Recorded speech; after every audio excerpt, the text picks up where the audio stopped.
Vamos a dar el gran gusto de charlar un buen rato con Monseñor Santiago Olivera, obispo castrense de la República Argentina, un hombre que ha tenido mucho que ver con los trámites canónicos que se hicieron para que San José Gabriel Brochero sea santo y Santa Mamá Antula también lo sea, así que empiezo saludándolo con toda cordialidad. ¿Qué tal, Monseñor? ¿Cómo le va? Buenas tardes, Eduardo, y gracias por llamar. Bueno, muchas gracias a usted por esta deferencia. Estos son días de mucho trabajo para ustedes, ¿no es cierto? La Semana Santa. Sí, gracias a Dios, son tiempos que nos sensibilizamos más, gracias a Dios. Mucha gente vuelve a los pasos del Evangelio, se deja tocar el corazón de nuevo por esto que actualizamos, que recordamos, pero con una memoria que actualiza la redención y la salvación que Jesús nos ofrece, sin duda. Es decir, usted lo que nos está comentando es que la Semana Santa no solo tiene que ver, digamos, con quienes habitualmente hacen de la práctica religiosa algo habitual, sino que mucha gente vuelve, digamos, a los templos. Así es, comienza con el Domingo de Ramos, donde experimentamos y constatamos que hay mucha gente que se acerca, también por ese signo de llevar los ramos bendecidos a sus casas, que nos habla de algo muy profundo, no solo llevar los ramos, sino de algún modo reconocer también como el pueblo allí en tiempo de Jesús, que lo aclamó como rey en la entrada triunfal de Jerusalén, que durante todo el año nos acompaña hasta el próximo miércoles de ceniza, pero después en la Semana Mayor, digamos lunes, martes, miércoles y sin duda el Jueves Santo, el Viernes Santo con el Vía Crucis, el sábado y el domingo, mucha gente se acerca, muchos sacerdotes constatamos, y también me sumo, a que se confiesa más gente.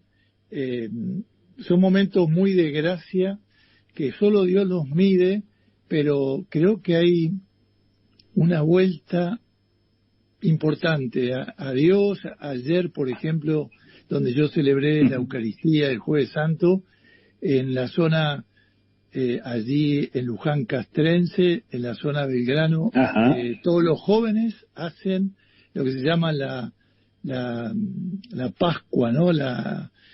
Este tiempo como que adelantan, digamos, la Pascua joven, y muchísimos jóvenes que se juntan en un lugar común, pero para cada celebración vuelven a sus parroquias, y ayer había una gran cantidad de jóvenes. Yo le decía, no son la esperanza, son el hoy, son el presente, claro. y damos gracias a Dios porque toca corazones. Es verdad que después hay que perseverar, pero ya es un momento importante que no tenemos que perder. Y lo mismo a mí me toca particularmente como obispo de las Fuerzas Armadas y Federales de Seguridad, ver que a lo largo y ancho del país, en muchos lugares, con gran devoción y con presencia de militares y soldados, voluntarios y oficiales y suboficiales, se han organizado y se han hecho vía crucis realmente importantes. El lunes mismo, santo, estuve en el Colegio Militar de la Nación,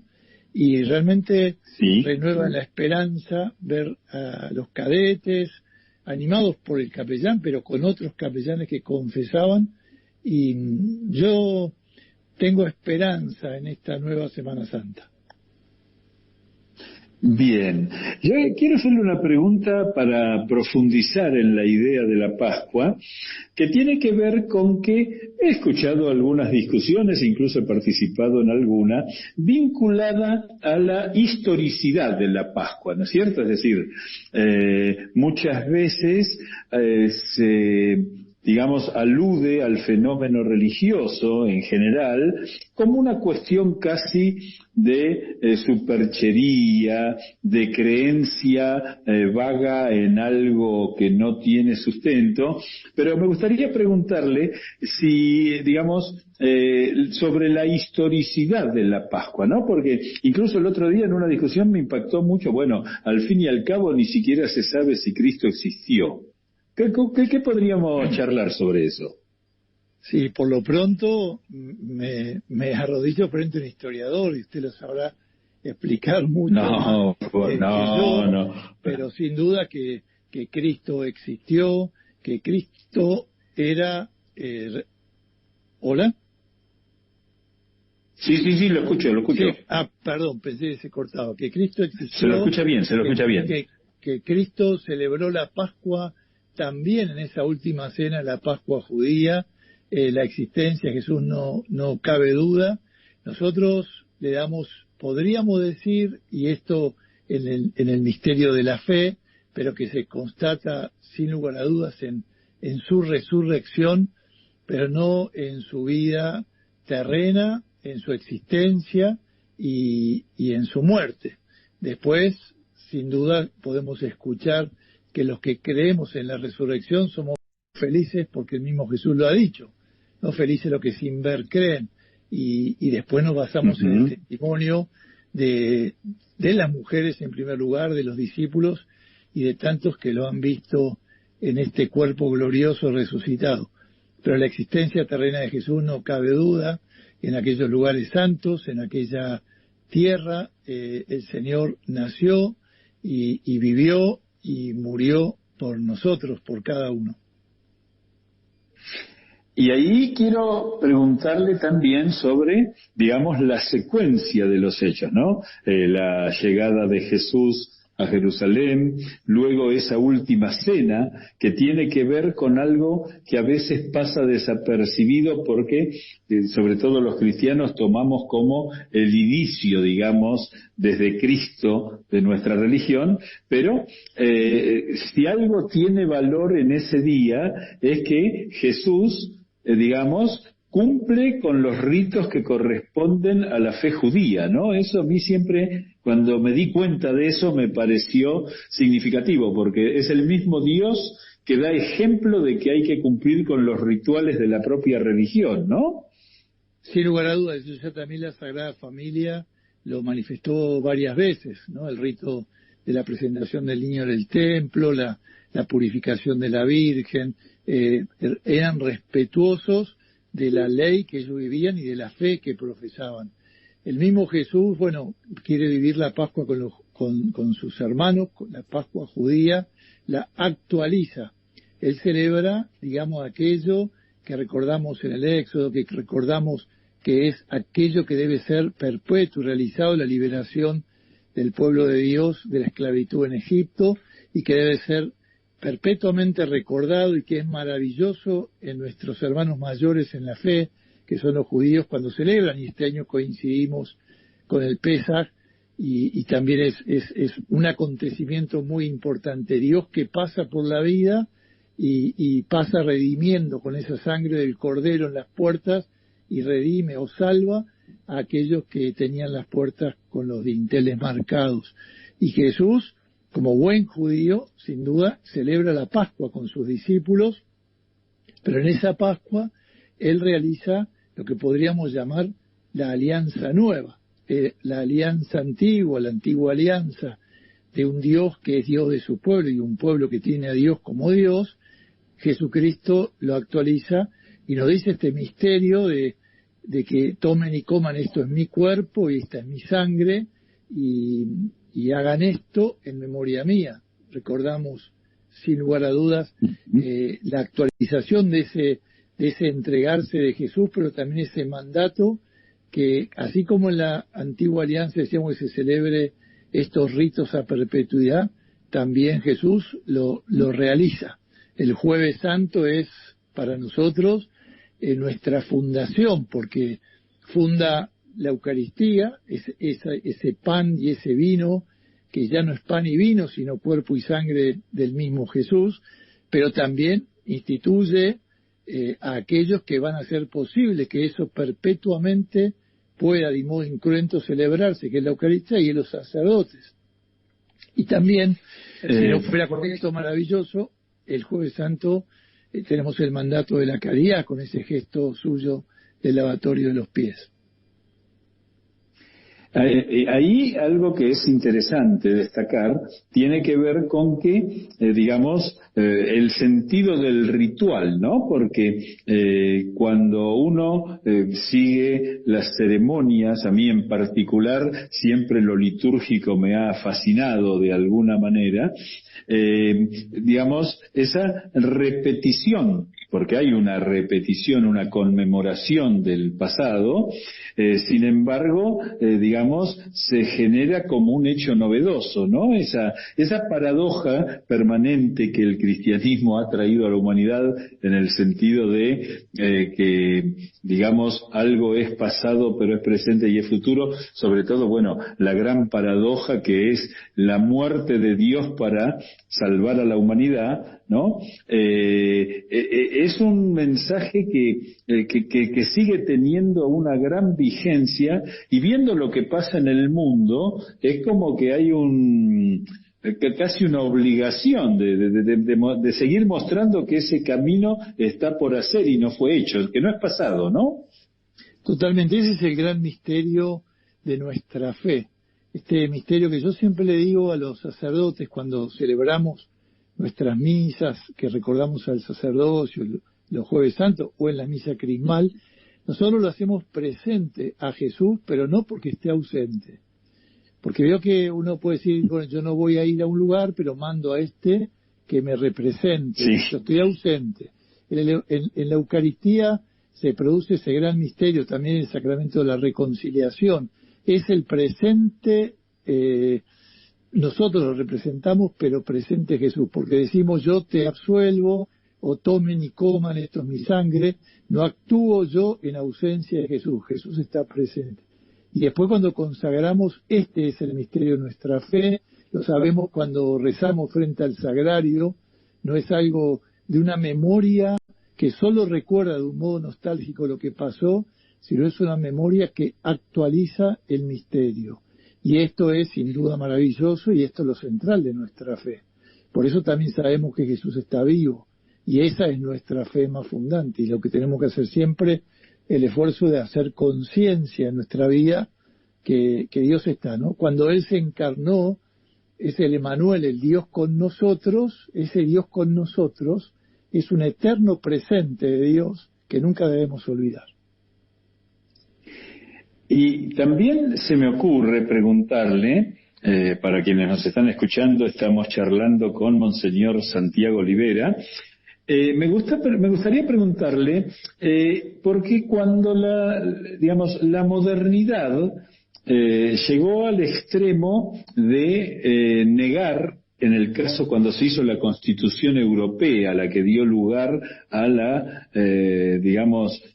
Unión Europea, hubo una gran discusión y se negó el carácter cultural del cristianismo como algo fundante de Europa, ¿no? Que fue muy conmocionante porque, de alguna manera subyace allí la negativa de la cultura, no en general, pero sí de algunos sectores vinculados a la cultura, de negar el carácter cultural que también tienen las religiones, ¿no es cierto? Y en ese sentido, hablamos mucho de la globalización, de los bloques, todo eso que ahora está en un gran tembladeral, pero a veces ha quedado como ocultado el enorme esfuerzo que hicieron las grandes religiones para eliminar aquellos aspectos que las separaban, ¿no es cierto? Es decir, hace quizás 100 años era inimaginable que una iglesia católica tuviera un homenaje al pueblo judío como el que tiene hoy la Catedral de Buenos Aires, o quizás 100 años atrás, ahora estamos recordando el momento en que el Papa Pablo VI se encontró con el patriarca Atenágoras, se abrazaron y se levantaron las excomuniones mutuas que tenían como 1000 años, ¿no es cierto? Es decir, también las religiones, en su formalidad, y en su espíritu han dado pasos hacia una mayor concordia de la humanidad. ¿Qué reflexión le merece? Por lo pronto, sin duda, siempre da tristeza cuando se quiere sacar a Dios o se quiere hacer que Dios no sea Dios. Dios está presente siempre y es parte, obviamente, de nuestras raíces más profundas. Y la negación de Dios pasó en estos días. Fuimos testigos como el Viernes Santo hemos leído la Pasión y lo mismo el Domingo de Ramos, y preferían a Barrabás y que lo crucifiquen a Jesús. Siempre como para mí Dios es Jesús, Dios es justamente hecho carne, Jesús es la presencia visible del Dios invisible. Dios siempre molesta, Dios incomoda y a veces se lo quieren sacar del medio, ¿no? Y en todo el tema de la relación, separar lo espiritual de lo humano, y lo humano es plenamente humano si estamos abiertos a la trascendencia. Pero a mí no me asusta cuando así desde gobiernos quieren hacerlo. Lo importante es que nuestro pueblo no olvide que Dios siempre es Dios, y esto es lo maravilloso de estos tiempos santos. En todas las religiones hay una mirada a Dios, porque sabemos que nuestra propia vida es un milagro y que a nosotros hay algo que nos trasciende y que somos criaturas, no somos creadores, sino colaboradores del Creador. Así que me parece que sí, es como muy triste cuando se quieren sacar sus raíces. Yo recuerdo al Papa Juan Pablo II, San Juan Pablo II, cuando visitó la Catedral de Santiago de Compostela, en la tumba del apóstol Santiago, invitaba a Europa a recuperar las raíces cristianas, ¿no? Comienza desde aquí a levantarse, porque negando nuestra historia y nuestras raíces, sin lugar a dudas vamos por mal camino y vamos por peores caminos. Dios siempre nos lleva por los buenos. Sí. Eso es muy, muy, muy interesante, porque cuando uno ha tenido la oportunidad de visitar, en mi caso fui a visitar a mi familia que venía la familia de mis abuelos asturianos, y hasta en el insulto los asturianos tienen a Dios presente, ¿no? Porque eso a mí me impresionaba mucho en el lenguaje cotidiano. Dios, la Virgen, siempre están metidos en la charla, aunque sea para mandar al otro a pasear, ¿no es cierto? Y qué notable el esfuerzo que hay que hacer para, ignorar todo eso. Incluso, si uno piensa lo que fue la Iglesia como reducto en el que se conservó toda la cultura clásica, todo el arte que surge en la Edad Media en Europa, negar eso habla de cierta terquedad. Ahora, usted, esta negación, ¿usted la vislumbra más bien como algo, contencioso, o como que en el fondo los religiosos genera algún miedo porque implica establecer el límite del hombre frente a Dios, ¿no? Yo lo he pensado alguna vez así. Sin duda, sin duda. Dios es fuente de toda razón y justicia, y eso lo tenemos claro también desde nuestra propia Constitución. Y cuando Dios es el que nos puede mandar. Si en la historia del pecado original, ¿cuál fue? De este árbol no, esto que se explica de un modo sencillo en el Génesis. Y Adán y Eva son tentados para que puedan comer, dice, porque va a ser como Dios, ¿no? El querer ser como Dios y el desobedecer al proyecto de Dios y dejar que mi techo sea yo mismo o lo que a mí se me canta o se me ocurre.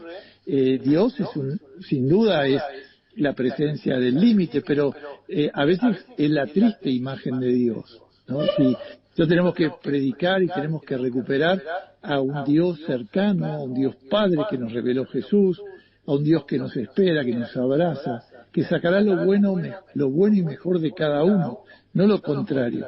Por eso a veces es incomprensible guerras de religión, donde nos matamos, porque eso no es el Dios cristiano.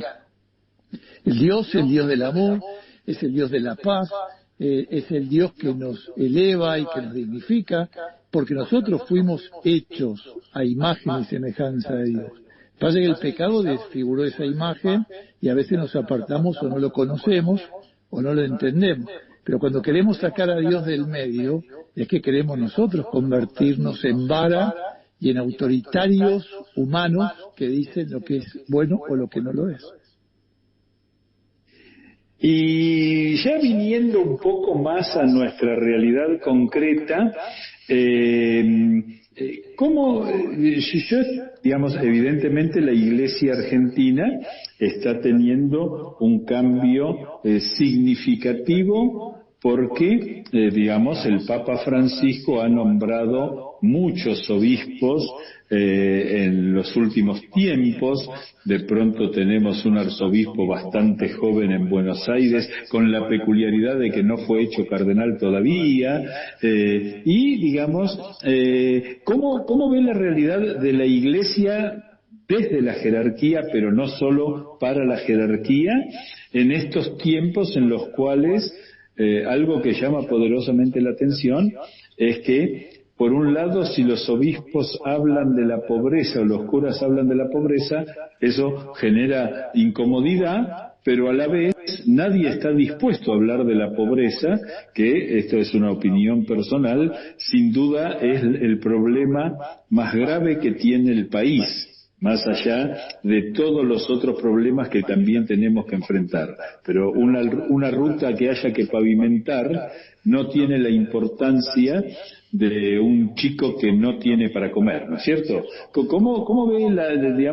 el posicionamiento de la Iglesia en este tiempo argentino? Sí, yo creo que la Iglesia, cuando digo Iglesia, bien, hacemos la diferencia, Iglesia somos todos los bautizados, pero bueno, la jerarquía, los obispos, los sacerdotes, tenemos que ser profetas. En nuestro bautismo nosotros recibimos la realidad de ser sacerdotes, profeta y rey. La profecía o el ser profeta es anunciar los caminos de Dios, preparar caminos, recordemos Juan el Bautista, pero también denunciar, como también le pasó a Juan el Bautista y le causó el ser degollado porque molestaba a la autoridad decir lo que denunciaba. Siempre tenemos que denunciar. Lo que pasa es que nosotros lamentablemente queremos politizar todo y estamos anestesiados. Cuando la Iglesia realiza gestos, tenemos que darnos cuenta. El Papa Francisco ayer fue, con su poca voz, o su frágil y débil voz, nos fue a hablar, y fue mucho más eficaz esa voz que hizo cuando recordó y lavó los pies, actualizó ese misterio del lavatorio de los pies a los presos. Y el arzobispo de Buenos Aires ha elegido a los jubilados. ¿Quién no sabe que los jubilados son los postergados de nuestro tiempo y son más pobres? Pasa que en nuestra sociedad a veces todos nosotros no sabemos cómo hablar, porque que hay muchísima más gente en la calle, es verdad, y eso solo ser honestos con nosotros mismos.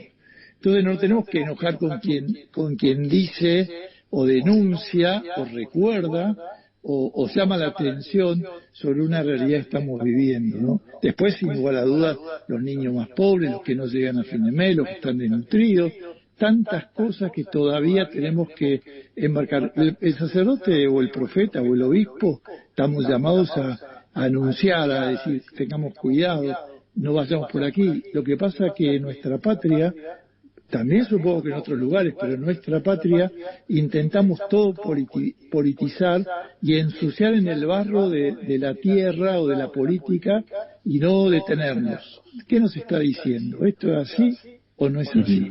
O decir, sí, esto es así, queremos trabajar para lo contrario, queremos trabajar para que haya dignidad humana para todos, tenemos que trabajar para que haya cárceles que reeduquen y no que saquen lo peor de los detenidos, tenemos que trabajar para que haya una sociedad más fraterna y más justa, tenemos que trabajar para que haya justicia sana y no injusticias o venganzas, como yo a diario veo en tantas veces, en tantas cosas y en mi realidad castrense.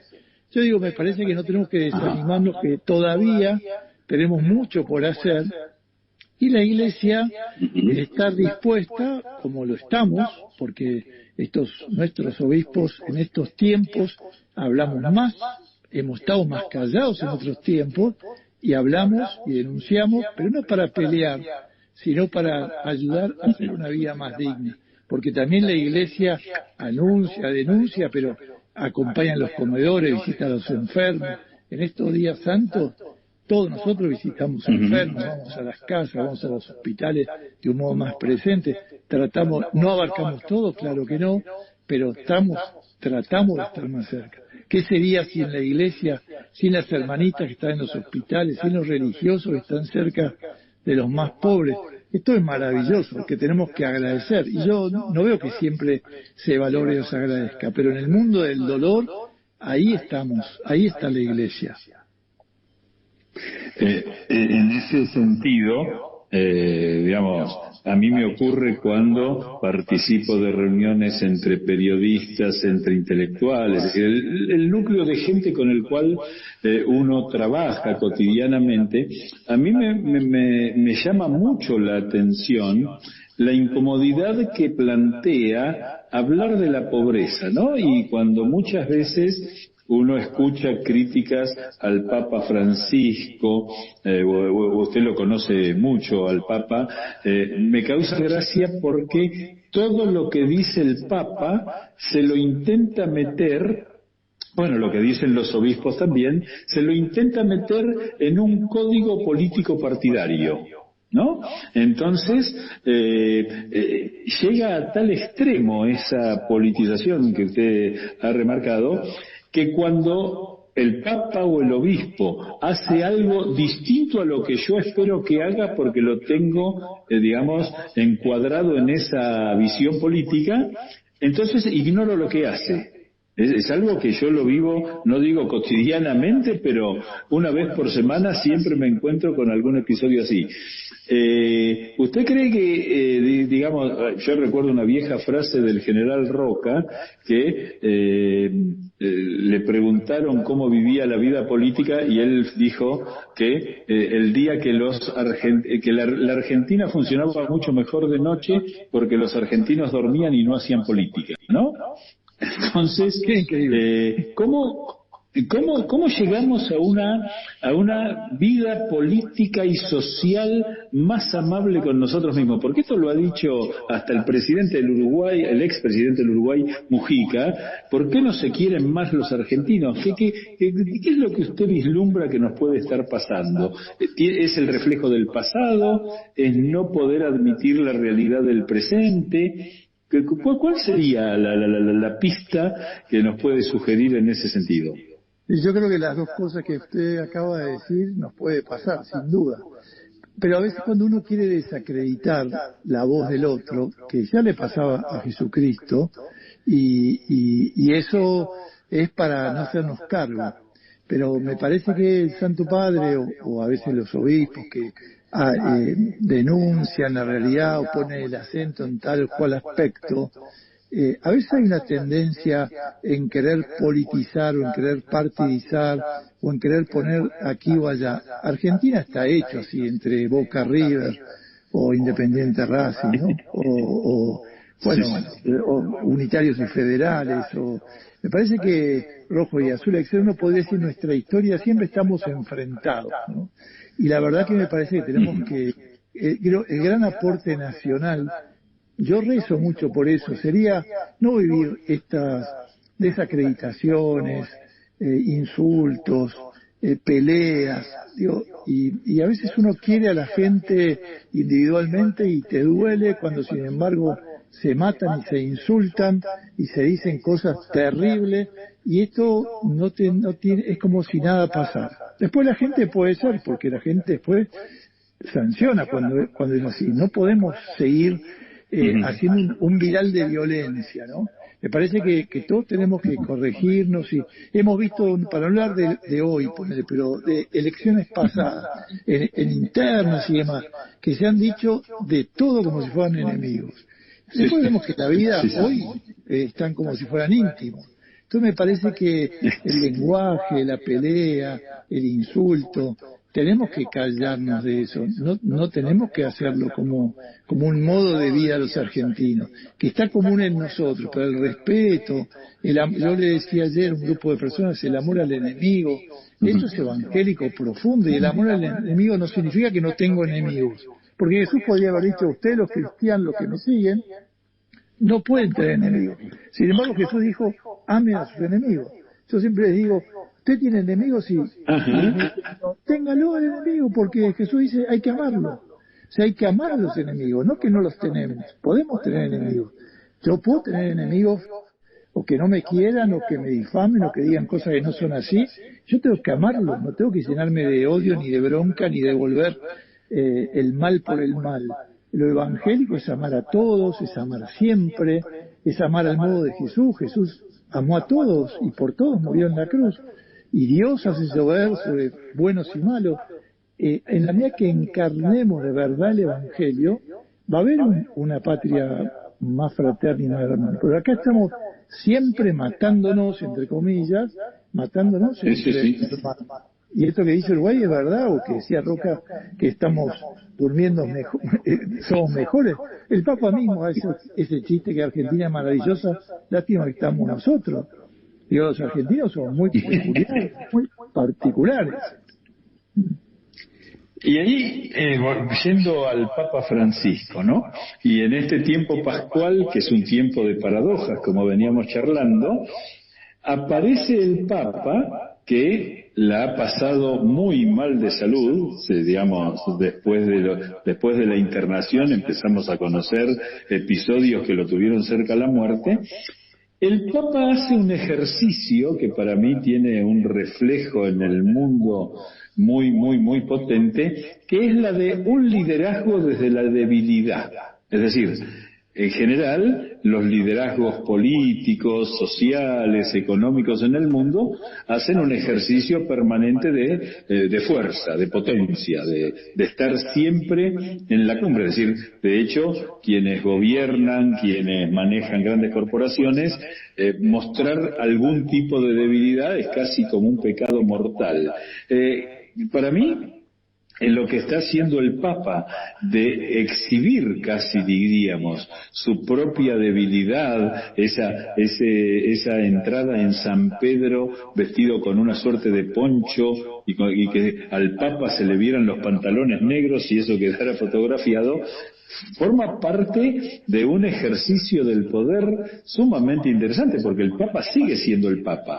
Es decir, no es el abuelito que pasea por ahí, sigue siendo el Papa. Sin duda, bueno, esa es la raíz de nuestro Evangelio, ¿no? Porque la Virgen canta cuando fue elegida a ser Madre de Dios, este misterio también tan grande, esta mujer de Dios, llena de gracia, predilecta, escogida sin duda, pero dice, el Señor enaltece a los humildes, ha mirado las pequeñez de su servidor. Me parece que nuestro camino evangélico siempre será el camino de la humildad. El mismo Jesús cuando entró en un asno, en un burro, a Jerusalén, también escandalizó a muchos porque lo querían un libertador terrible, con ejército, con defensores al modo humano o más violento, y sin embargo, bueno, decepcionó a muchos. Creo que en la fragilidad, en la debilidad, como también en su momento Juan Pablo lo ha podido vivir, quizá de otra manera porque estaba en un último tiempo menos consciente, pero sin duda que el Papa da una lección. Además, se engrandece en nuestra fragilidad, en nuestra debilidad, se engrandece en nuestra palabra y nuestro servicio. En el modo, Jesús dice, mi reino no es de este mundo.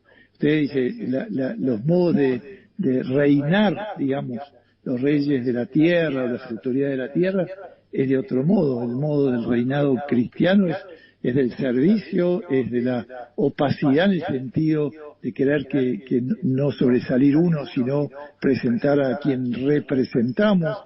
Me parece que el Papa nos está dando una lección muy importante, y la cátedra del Papa hoy es en esa silla de ruedas y en esa sencillez.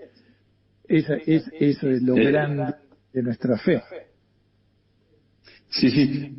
Por otro lado, no mucha gente lo hace, pero los que seguimos alguna vez la actividad, el propio Jueves Santo, el Papa nombró un par de obispos, ¿no? Con lo cual es ese signo también de decir, estamos trabajando, estamos aquí, ¿no? Más allá de esa dificultad física, pero que muestra un aspecto notable del carácter de un hombre realmente extraordinario, que a mí acá le quiero preguntar usted cómo lo visualiza, porque lo hemos charlado varias veces, incluso aquí en el programa. Hubo un momento que parecía que los argentinos estaban muy enojados con el Papa. Y yo creo que a partir de estos eventos y un poco el paso del tiempo, descubro que ahora hay quienes empiezan a decir qué lástima que no lo hayamos aprovechado, qué lástima que no vino, cuando en realidad él era la misma persona que decía, ¿para qué va a venir? ¿No? No lo queremos.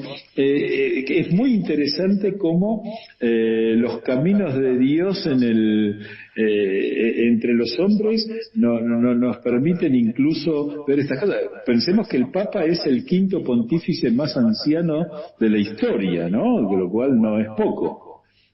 Sí, yo quiero decir que, con todo respeto, digo que el Papa, obviamente, con todo respeto lo que voy a decir después que digo esto, ¿no? Obviamente, él sabe mucho más que nosotros los por qué, mucho más y las oportunidades. De todos modos, yo creo que es un dolor grande para la Argentina que no haya venido el Santo Padre. Pasar a la historia, hoy por hoy pasaríamos a la historia del Papa argentino que sorprende a tantos. Yo hablo con mucha gente del exterior y obispos y les llama la atención. Y nos hace crecer en la humildad, es verdad, la sencillez, nos agrandamos. Los argentinos somos especiales, creemos que somos campeones de todos, o cuando somos campeones del mundo somos insoportables.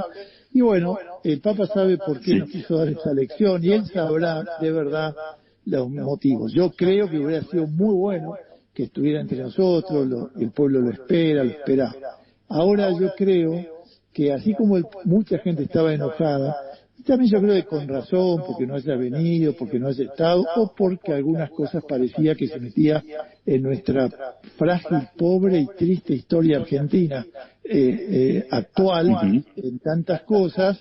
Me parece que después de su salud y de su enfermedad, y después cuando llamó el Santo Padre al presidente de la República, me parece que ahí tuvo también un punto, habiendo recibido los peores insultos, bueno, ese gesto del Papa de llamar al presidente, y el presidente también de reconocer y tener un trato más de amistad, e ir a la canonización de Mamantula a Roma, fueron gestos de encuentro muy importante y que ha cambiado el sentir de muchos. Y sin lugar a dudas la enfermedad del Papa suscitó el cariño de tantos y la valoración de tantos. De todos modos, me parece que el Papa es un Papa argentino, es el primer Papa de nuestra tierra, el primer Papa de América Latina, el primer Papa jesuita.